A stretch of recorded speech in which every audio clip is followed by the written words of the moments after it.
And queens, welcome back to my channel. I am the Eva Monroe. Thank you for joining me here on my channel today. If you're new to my channel, hit the subscribe button, tap the bell, and then continue to watch me talk. So this video is a little bit different today. I had to think long and hard about this one, but this is part one of my How to Smell Good All the Time series, because I get a lot of questions about how do I smell good? How do I layer my fragrances? How do I make my fragrances project further and work harder? And I feel like if I just sat down and said, spray here, lay this down, lay that down, I would be doing a major disservice to many women out here who are ill-informed, as I was, about the reason why you may not smell so nice all the time. Because we all know somebody who just smells good all the time. Like, they always smell good. Like, they wake up in the morning, they smell good. They've been playing football for 12 hours, they still smell good. You're like, damn, you smell good all the time. Well, there are some things that they are doing, and there are some things that they are not doing that most of us are doing or are not doing. So that's what this video is about today. I would not watch this video with my 6-year-old child unless you are prepared to answer some questions today. But here we go. So my good friend, Mr. Killian Hennessy, he said that fragrance is used to create an environment of ease, or it's used as a weapon of seduction. And I love that. You guys know I love that saying. However, when people first started wearing fragrances, they were wearing them to cover up and mask some stuff that they had going on that they didn't have the ability to take care of back then, like we have the ability to take care of now. So, unfortunately, there are still some people out there who are doing this, but for the most part, we all know better.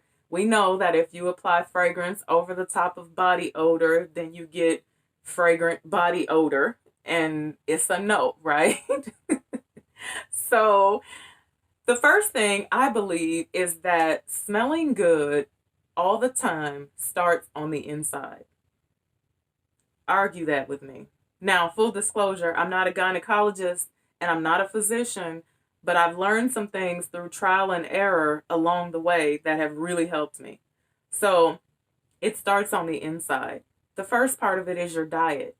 Do you consume too much caffeine? Do you consume too much sugar? How about fatty foods?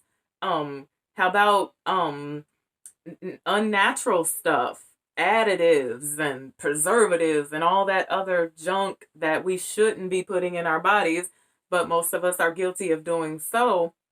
If you consume those things in excess, it has an effect on the way that you smell. Facts. What goes in must come out. So when you're trying to figure out why you might have a stinky problem or why your fragrance smells different on you than it smells on Jan, start looking at your diet. Look at your water consumption. Do you drink enough water? All those things play a part in how you're actually going to smell. Now, vaginal care. So I'm going to let y'all in on some of my business today. I told y'all this is going to get real. I did not learn the proper way to care for my vagina until I was 30. Now, don't get it twisted. I wasn't a dirty broad. I wasn't dirty. I wasn't running around here stinking in these streets. But there were some things that I was doing that was wreaking havoc on my vagina that I picked up from my mother and my aunts. There were things that they picked up from their mother and their aunts. And there are things that right now today are destroying women's vaginal health. So I constantly use things like Massengale because everybody's mom and aunt had the big red bag hanging up on the back of the bathroom door. And I couldn't wait to use that. When I get grown, I'm going to get me a red bag. And I had weekly douche appointments. Like, somebody would invite me to dinner on Wednesday and I'd be like, oh, I can't go. I got a douche tonight. You know, it was something I did every week. And unless there was some extracurricular activities, then I might have to do it 2 or 3 times a week. I was always at the gynecologist. I was at the gynecologist like, oh my God, I have a smell. I have an itch. It ain't right. Something's going wrong with it. And the doctor would be like, well, what did you do? Did somebody breathe on it? Was the wind blowing hard yesterday? Like, I could never figure out what was going on, but it was all about the way that I was cleansing. So I was using the loudest, hardest soap I could get. We all have these. Every woman loves these. If you go in my shower right now, there are 20 of these. Every scent, every flavor, I love these. However, I use these on my body because guess what? They're scented body washes. They don't say anything about a vagina on here. Actually, this does say gel douche. Hilarious. They're scented body washes. Ladies, don't put this on your vajayjay. You need an unscented, mild soap. An unscented, mild soap. That's all you need. You don't need Summer's Eve vaginal wash on a consistent basis. You don't need FDS body wash on a consistent basis.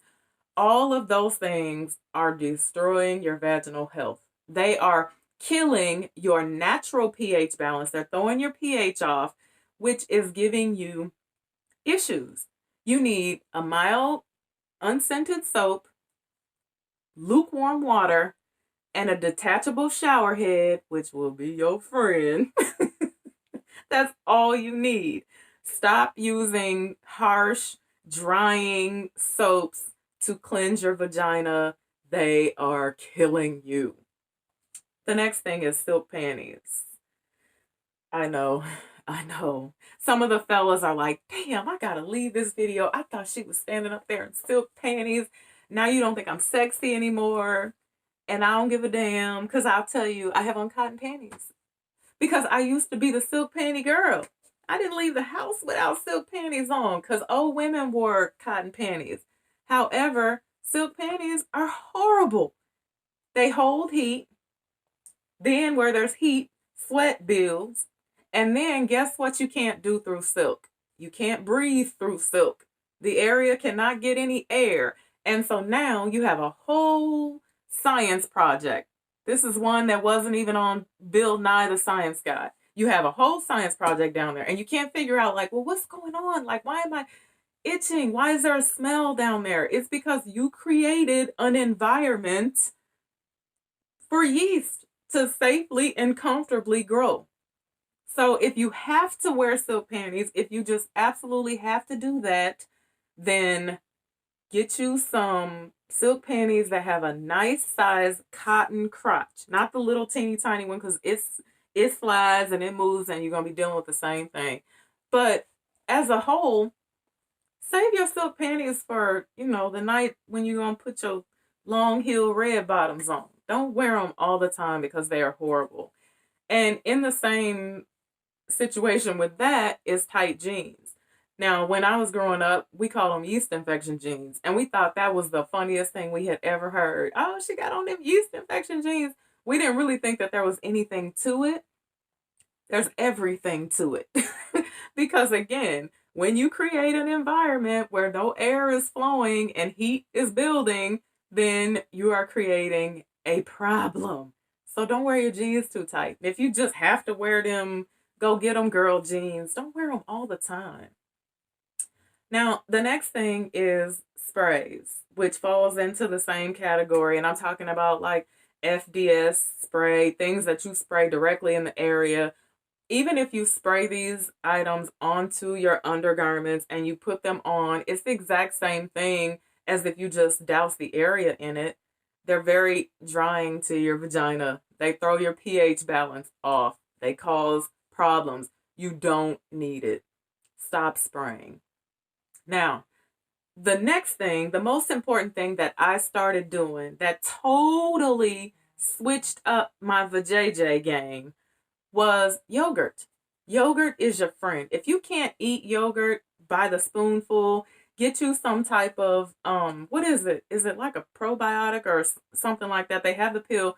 Blend it in a smoothie. Get it how you can. however you can. Yogurt was the most important thing. Yogurt changed my life. I cannot tell you, I can't even tell you the last time I had a yeast infection because I eat yogurt every day. Because yogurt really actually does help with your natural good bacteria. It keeps everything in good working order. So if you can't eat it, again, put it in a smoothie. I eat one in the morning, and most days I come home, I eat another one in the evening. Yogurt is your friend. Yogurt will allow you to throw your douchebag out the window. I kid you not. Now, the last thing, ladies, and the fellas are probably going to be all in my comment section about this, and they're going to be a little bit heated about this situation, but I'm spitting facts here. Look at your partner, because sometimes if you have a little smelly problem, if you can't get things right down there, sometimes it has everything to do with your partner. Because the same thing goes for men that goes for women. If men are unhealthy, if they're drinking all the time, they're smoking, they have high blood pressure, diabetes, all that type of stuff, well, what's going on the inside of them is bad too. And when it ends up on the inside of you, then you have a problem. So sometimes it can be your partner. It really can. And this I learned from my gynecologist, and I learned through, again, trial and error. Sometimes you either got to do one or two things. You got to get a new partner, or you got to straighten out your old one. Because sometimes men, that's why when I see men post things like women out here smelling like chicken of the sea, women need a douche, I'm like, buddy, you could be the reason. So make sure your partner is as healthy as you are. And make sure your partner ain't out in them streets, because that could be another reason why you have a problem as well. But so, ladies and gentlemen, thank you so much for listening to me. I'm going to get ready for these comments, but this is part 1 of my How to Smell Good All the Time series. So until I see you guys again, be blessed. Don't forget to like, comment, and subscribe. And bye for now.